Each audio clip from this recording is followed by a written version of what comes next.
आज की वीडियो में हम chapter 7 role of portfolio managers इसको डिस्कस करेंगे। इसका एग्जाम में वेटेज 13 मार्क्स का है। पोर्टफोलियो मैनेजमेंट क्या होता है? पोर्टफोलियो मैनेजमेंट में आप किसी दूसरे पर्सन का पैसा लेके उसके पोर्टफोलियो को मैनेज करते हो। उसका पैसा अलग अलग जगह पर इन्वेस्ट करते हो और उसको ओवरसी करते हो कि वो कैसा परफॉर्म कर रहा है। मेनली जो पोर्टफोलियो मैनेजमेंट है ये हाई नेटवर्थ इंडिविजुअल्स के लिए होता है, क्योंकि इसमें इन्वेस्टमेंट रिक्वायरमेंट काफ़ी ज़्यादा होती है। मिनिमम आपको 50 लाख एक पर्सन से लेना होता है, तभी आप उसका पोर्टफोलियो को मैनेज कर सकते हो। इसकी शुरुआत कब हुई थी? इंडिया में इसकी शुरुआत हुई थी जनवरी 1993 में। और इसको रेगुलेट कौन करता है? सेबी रेगुलेट करता है। पोर्टफोलियो मैनेजर्स कौन होते हैं? वे लोग होते हैं जो लोगों का पैसा लेते हैं और उनको मैनेज करते हैं, और जो वे सर्विस प्रोवाइड करते हैं उसको बोल देते हैं पोर्टफोलियो मैनेजमेंट सर्विस, पीएमएस। तो पोर्टफोलियो मैनेजर क्या करेंगे? जो भी उनका क्लाइंट है उनके फंड को मैनेज करेंगे और उसको मैनेज करने के लिए एक एग्रीमेंट कर लेंगे, जिसमें जो भी फंड मैनेजमेंट से रिलेटेड चीजें रहेंगी उन सबको रिटर्न फॉर्म में एग्री कर लेंगे। और जो भी पोर्टफोलियो मैनेजर होंगे उनको भी सेबी रेगुलेट करता है, इसीलिए उनको सेबी के साथ रजिस्टर होना जरूरी है। नाउ जो पीएमएस सर्विस है उसको अलग अलग तरीके से क्लासीफाई कर सकते हैं। मेजरली 3 टाइप से क्लासीफाई किया जाता है। प्रोवाइडर ऑफ सर्विस, ये सर्विस प्रोवाइड कौन कर रहा है? सर्विसेज प्रोवाइडेड, किस टाइप की सर्विस प्रोवाइड हो रही है? बेसिस ऑफ प्रोडक्ट, किस टाइप का प्रोडक्ट है? कि पोर्टफोलियो मैनेजर पैसे को कहाँ पर इन्वेस्ट करेगा? इक्विटी में करेगा, फिक्स्ड इनकम में करेगा, कमोडिटी में करेगा, म्यूचुअल फंड में करेगा, मल्टी एसेट में करेगा, कहाँ पर इन्वेस्ट करेगा? उस टाइप से क्लासिफिकेशन तो क्या हो गई? Basis of product. Provider of service में क्या है? आपके मेजरली 3 कैटेगरी हो सकती है। ये आपकी असेट मैनेजमेंट कंपनी, जो हमारे म्यूचुअल फंड थे, असेट मैनेजमेंट कंपनी वो इस सर्विस को प्रोवाइड कर रही है। जैसे इसमें आपके एग्जांपल आ गए SBI mutual fund, HDFC mutual fund, या फिर और भी कोई म्यूचुअल फंड हो, वो अगर इस सर्विस को प्रोवाइड कर रहे हैं तो उसे कह देंगे एएमसी। फिर नेक्स्ट आते हैं आपके ब्रोकरेज हाउसेस। आप ग्रो, जीरोधा, अपस्टॉक यूज करते होंगे ट्रेडिंग के लिए, इनमें अपना डीमैट अकाउंट खुलवाते होंगे। तो अगर ये ब्रोकरेज हाउसेस सर्विस प्रोवाइड कर रहे हैं, ये सेकंड कैटेगरी हो गई। थर्ड कैटेगरी क्या है? इंडिपेंडेंट। कोई भी पोर्टफोलियो मैनेजर बन सकता है, अगर वो रिक्वायरमेंट को सेटिस्फाई कर दे तो पीएमएस की सर्विस को प्रोवाइड कर सकता है। इवन मैं और आप रिक्वायरमेंट्स को सेटिस्फाई करके पोर्टफोलियो मैनेजर बन सकते हैं। और थर्ड कैटेगरी क्या आ गई? इंडिपेंडेंट, जिसको हम बुटीक भी कह देते हैं। तो हमारी 3 कैटेगरी क्या है? AMC asset management company, brokerage houses और इंडिपेंडेंट। फिर सर्विस प्रोवाइडेड। पोर्टफोलियो मैनेजर का रोल कैसा रहेगा? इसमें आपके 3 टाइप के होते हैं, डिस्क्रेशनरी, नॉन डिस्क्रेशनरी, एडवाइजरी। इन तीनों को ही डिटेल में हम नेक्स्ट स्लाइड में डिस्कस करते हैं। डिस्क्रेशनरी पोर्टफोलियो मैनेजर तो क्या हो गया? अपने हिसाब से क्लाइंट के फंड को मैनेज करेगा। क्लाइंट से उसने फंड ले लिया, जो भी एग्रीमेंट था उसमें जो भी रिस्ट्रिक्शन लगानी थी कि पैसे को यहाँ इन्वेस्ट कर सकते हो, इसमें इन्वेस्ट नहीं कर सकते, एग्रीमेंट कर लिया। एग्रीमेंट होने के बाद उसके पैसे को अपने हिसाब से मैनेज करेगा। कब असेट को बाय करना है, कब सेल करना है, या फिर कैश में रखना है, जो भी डिसीजन लेना है डिस्क्रिशनरी पोर्टफोलियो मैनेजर खुद से लेगा। इसमें डिस्क्रिशनरी पोर्टफोलियो मैनेजर क्या कर सकता है? जो उसने पहले से इन्वेस्टमेंट स्ट्रेटजी बना रखी है उसे भी बेच सकता है, या फिर क्लाइंट की रिक्वायरमेंट के अकॉर्डिंग कस्टमाइज एग्रीमेंट भी बनवा सकता है। नॉन डिस्क्रिशनरी में क्या होता है? पोर्टफोलियो मैनेजर क्लाइंट की डायरेक्शन पर वर्क करता है। क्लाइंट बताएगा कि कब बाय करना है, कब सेल करना है, किस चीज़ को बाय करना है, किस चीज़ को सेल करना है। जो भी पोर्टफोलियो मैनेजर को कोई भी ट्रांजैक्शन करनी होगी, उसके लिए क्लाइंट का अप्रूवल लगेगा। तो बेसिकली इसमें डिसीजन सारा क्लाइंट ले रहा है, आप बस क्या कर रहे हो? Execution services. कि क्लाइंट ने जो भी बोला कि बाय कर दो, सेल कर दो, वो आप उसे एग्जीक्यूट कर रहे हो। तो इसमें मैनेजर एग्जीक्यूशन सर्विस प्रोवाइड कर रहा है। लेकिन इन्वेस्टमेंट मैनेजमेंट, यानी कि डिसीजन कि क्या बाय करना है, कब बाय करना है, वो चीज़ क्लाइंट खुद कर रहा है। हर टाइप आता है एडवाइजरी। आप केवल क्लाइंट को इन्वेस्टमेंट आइडिया सजेस्ट कर रहे हो कि यहाँ पर इन्वेस्ट करना बेटर रहेगा। उसके बाद क्लाइंट का पैसा है, क्लाइंट की मर्जी होगी तो इन्वेस्ट करे, नहीं होगी तो ना करे। तो इसमें क्लाइंट आपकी एडवाइस सुन के डिसीजन भी खुद लेगा और उसको एग्जीक्यूट भी खुद ही करेगा। आप केवल उसे एक जनरल एडवाइस दोगे कि यहाँ पर इन्वेस्टमेंट करना बेटर रहेगा। और जनरली एडवाइजरी पोर्टफोलियो मैनेजर को कौन यूज करते हैं? बड़े बड़े इंस्टीट्यूशंस, जिनके पास बहुत ही बड़ा पोर्टफोलियो होता है, बहुत बड़ा क्लाइंट बेस होता है। पोर्टफोलियो को वो खुद ही मैनेज करते हैं, लेकिन एक्सपर्ट की एडवाइस ले लेते हैं ताकि उन्हें आइडिया रहे कि कहाँ पर इन्वेस्ट करना अच्छा हो सकता है। नेक्स्ट आता है organizational structure of PMS. PMS बनता कैसे है? इंडिया में पीएमएस बॉडी कॉर्पोरेट की फॉर्म में बनता है। बॉडी कॉर्पोरेट का मीनिंग क्या हुआ? ऐसी कॉर्पोरेट एंटिटी जिसकी सेपरेट लीगल एग्जिस्टेंस होगी उन पर्सन से जो इसको फॉर्म कर रहे हैं। बेसिकली एक ऐसी ऑर्गेनाइजेशन जिसकी सेपरेट लीगल एग्जिस्टेंस है। अब इसमें आपकी प्राइवेट कंपनी हो सकती है, पब्लिक कंपनी हो सकती है, वन पर्सन कंपनी हो सकती है, स्मॉल कंपनी, फॉरेन कंपनी या फिर लिमिटेड लाइबिलिटी पार्टनरशिप। ये सब पीएमएस हो सकते हैं। क्या नहीं हो सकते? कोऑपरेटिव सोसाइटी ये पीएमएस की तरह एक्ट नहीं कर सकती, या फिर सेल्फ माइक्रो हेल्प ऑर्गेनाइजेशन ये सब भी पीएमएस की तरह एक्ट नहीं कर सकती। फिर अगर किसी को पोर्टफोलियो मैनेजर की तरह रजिस्टर करना है तो उसके लिए कुछ रिक्वायरमेंट्स होती है। बेसिकली एक फॉर्म भरना पड़ता है, फॉर्म ए ऑफ शेड्यूल 1। और ये फॉर्म कौन प्रोवाइड करता है? सेबी प्रोवाइड करता है। वहीं पर सबमिट होता है, आपको सेबी के साथ रजिस्टर होना पड़ता है। तो उस फॉर्म में जनरली मेजर मेजर क्या पॉइंट्स होते हैं वो एक बार डिस्कस कर लेते हैं। सबसे पहले तो होता है पर्टिकुलर्स द एप्लीकेंट, जो अप्लाई कर रहा है उसकी डिटेल्स, उसका नाम, पैन, एड्रेस, ये सारी डिटेल्स। फिर सेकंड आ जाता है ऑर्गेनाइजेशनल स्ट्रक्चर, कि उसके की एम्प्लॉयज कौन कौन से हैं, उसका ऑफिस कहाँ पर है, नंबर ऑफ एम्प्लॉयज कितने हैं, ये सारी चीजें। इंफ्रास्ट्रक्चर फैसिलिटीज, उसका ऑफिस स्पेस कैसा है, उसके पास क्या क्या फैसिलिटी है प्रोवाइड करने को। फिर बिजनेस प्लान, कि आप क्या बिजनेस करोगे, आपको फ्यूचर 3 इयर्स का देना होता है। फिर फाइनेंशियल इंफॉर्मेशन पास्ट 3 इयर्स की देनी होती है। नेटवर्थ कितनी है एप्लीकेंट की, ये भी पास्ट 3 इयर्स की देनी होती है। पास्ट 3 इयर्स मतलब करंट ईयर और उससे पहले के 2 साल। फिर अगर आपका किसी के साथ कोई डिस्प्यूट चल रहा है तो पास्ट 3 इयर्स के डिस्प्यूट्स की इंफॉर्मेशन। फिर अगर आप पर कोई इकोनॉमिक ऑफेंस का केस वगैरह चल रहा है, आपने कोई इकोनॉमिक ऑफेंस किया है, तो उसकी भी डिटेल्स कितनी? Past 3 years. पास्ट जब भी मैं यूज कर रहा हूँ तो वही करंट, प्रीसीडिंग और उससे पहले वाला। फिर ग्रीवेंस रिड्रेसल मैकेनिज्म, आपने क्लाइंट का पैसा लिया, अगर क्लाइंट को कोई भी शिकायत होती है तो उसको एड्रेस करने के लिए आप क्या टेक्निक यूज करोगे, उसके मैकेनिज्म, ग्रीवेंस रिड्रेसल मैकेनिज्म, कि कितने टाइम में आप उसी कंप्लेंट को सोल्व कर दोगे ऑन एवरेज। फिर नेक्स्ट अकाउंटिंग सिस्टम्स फॉलो, कि जो भी आप बुक कीपिंग कर रहे हो उसके लिए कौन से अकाउंटिंग मेथड्स को यूज कर रहे हो। फिर रिसर्च और डेटाबेस फैसिलिटीज आपके पास क्या क्या है। फिर आप कौन सी एक्टिविटीज को खुद करोगे और कौन सी एक्टिविटीज को आउटसोर्स करोगे। फिर उसके बाद आपको डिक्लेरेशन देनी होती है कि जो भी मैंडेटरी कंप्लायंस है रेगुलेशन के लिए उनको आप फॉलो कर रहे हो। जैसे कि आप सारे रिकॉर्ड्स वगैरह मेंटेन करोगे, इन्वेस्टमेंट रैशनल, कि आपने इन्वेस्टमेंट का ये डिसीजन क्यों लिया था, उससे रिलेटेड सारे रिकॉर्ड्स को आप मेंटेन करोगे। और उसके साथ आप ये भी डिक्लेयर करते हो कि जो भी डिस्क्लोजर डॉक्यूमेंट है वो आपका ऑनलाइन भी अवेलेबल है, उसको कोई भी इन्वेस्टर ऑनलाइन जाकर डाउनलोड कर सकता है और देख सकता है। अब आपने फॉर्म भर दिया, तो सेबी सर्टिफिकेट इशू करने से पहले किन किन बातों का ध्यान रखेगा।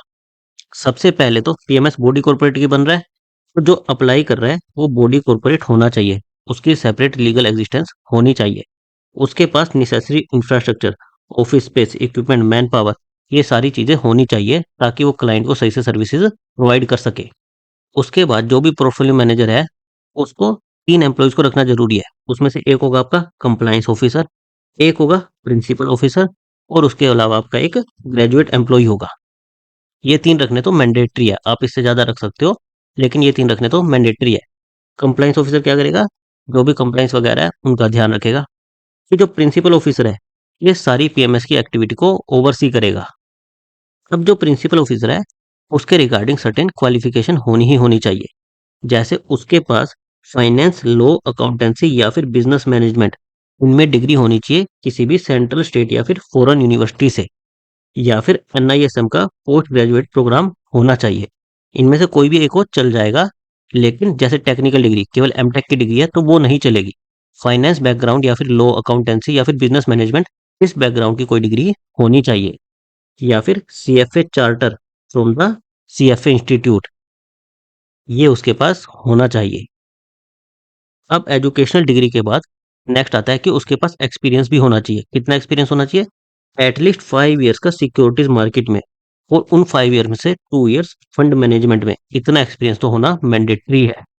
और उसके पास रेलिवेंट एनआईएसएम का सर्टिफिकेशन भी होना चाहिए। हम जो सर्टिफिकेशन कर रहे हैं XXIA, ये किसके लिए?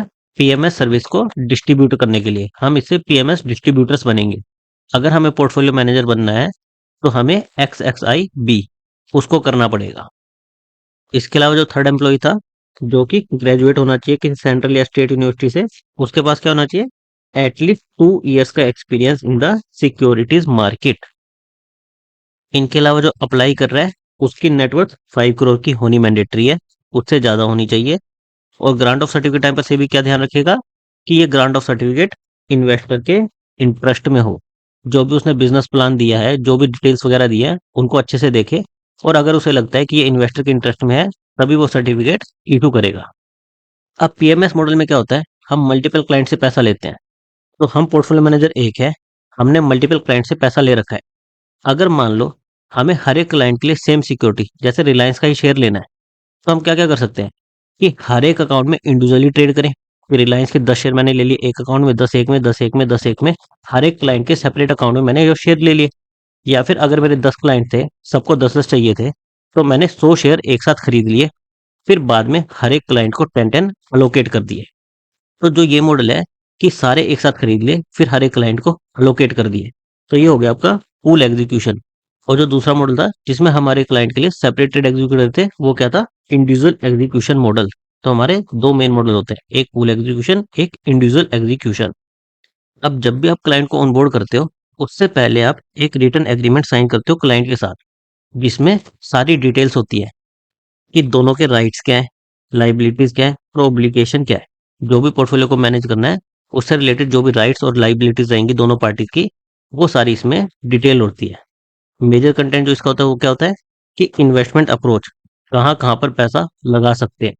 Pre mature withdrawal of funds, अगर क्लाइंट ने इनिशियली मान लो 5 साल के लिए पैसा आपको दिया था, पर क्लाइंट 2 साल बाद ही बोले कि मुझे पैसा वापस चाहिए, तो ये क्या हो गया, प्री मैच्योर विड्रॉल।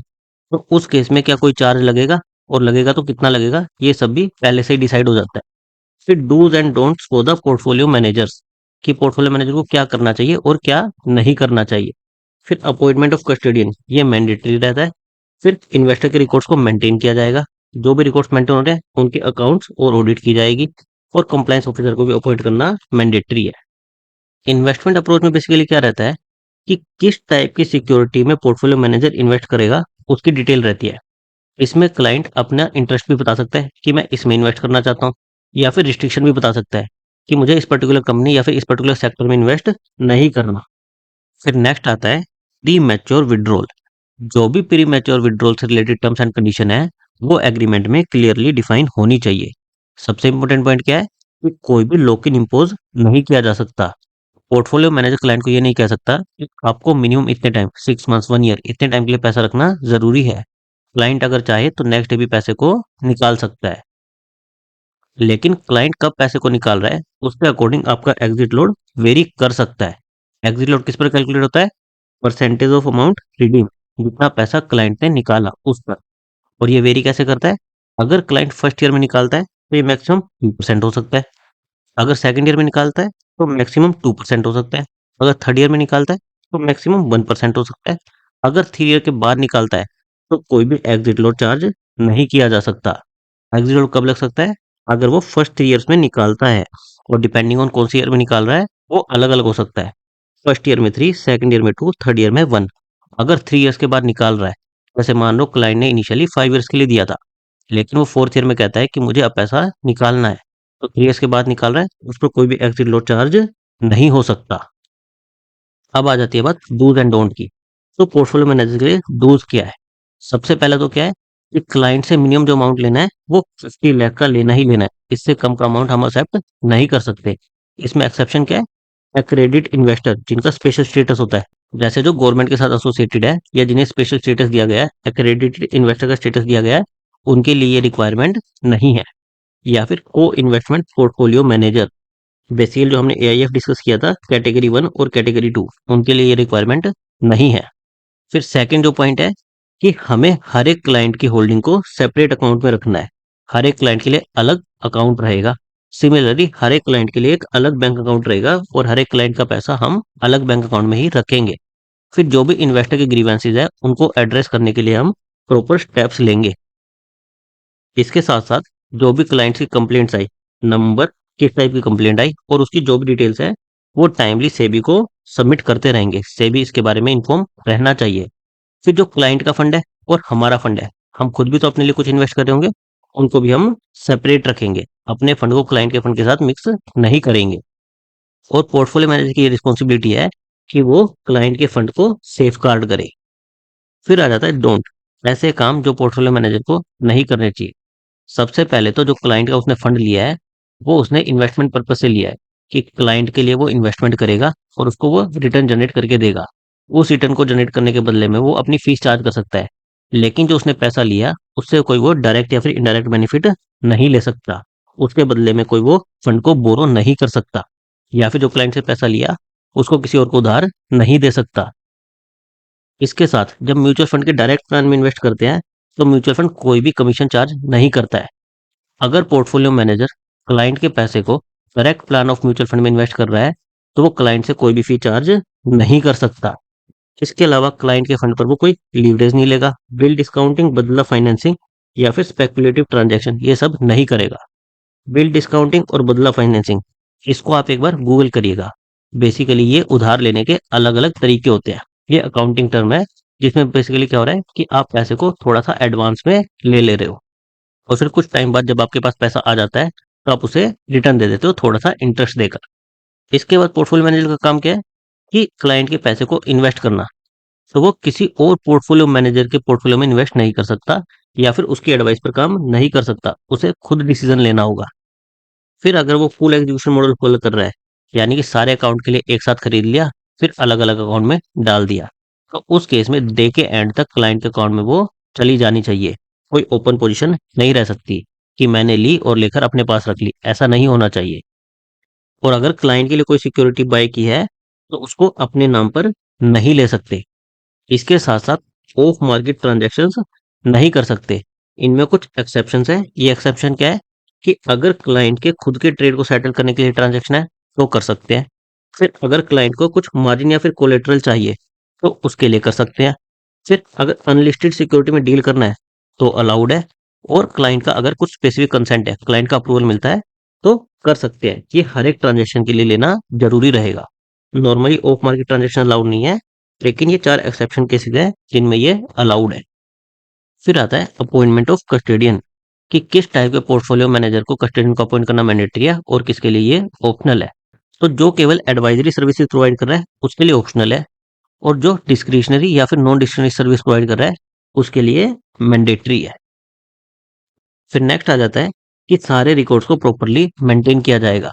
जो भी बैलेंस शीट है, प्रॉफिट एंड लॉस का अकाउंट है, ऑडिटर्स की रिपोर्ट है, फाइनेंशियल पोजीशन है, सारे जो भी रिकॉर्ड मेंटेन करने हैं वो अच्छे से मेंटेन किए जाएंगे। इसके साथ साथ इन्वेस्टमेंट रैशनल, कि हमने कहीं पर इन्वेस्टमेंट की थी तो उसके रिगार्डिंग हमारा रैशनल क्या था, हमारा आइडिया क्या था, उसकी सपोर्ट में कोई डॉक्यूमेंट होना चाहिए कि हमने क्या रिसर्च करके इस इन्वेस्टमेंट को किया था। फिर जो भी आप रिकॉर्ड्स और अकाउंट मेंटेन कर रहे हो उनकी एनुअल ऑडिट होना जरूरी है, एक इंडिपेंडेंट सीए से, जो क्या चेक करेगा कि जो भी आपने अकाउंटिंग मेथड फॉलो किए हैं वो प्रॉपर है या फिर नहीं है, और पोर्टफोलियो मैनेजर ने अपनी duty as per law perform की है या फिर नहीं की। और उसके बाद सीए सर्टिफिकेट दे देगा जिसको पोर्टफोलियो मैनेजर क्लाइंट को दे देगा। अब अगर क्लाइंट चाहे तो खुद का सीए भी अपॉइंट कर सकता है इन अकाउंट्स को ऑडिट करने के लिए, लेकिन केवल किससे रिलेटेड, जो उस क्लाइंट के स्पेसिफिक ट्रांजैक्शन हुई है, बाकी किसी क्लाइंट के लिए नहीं।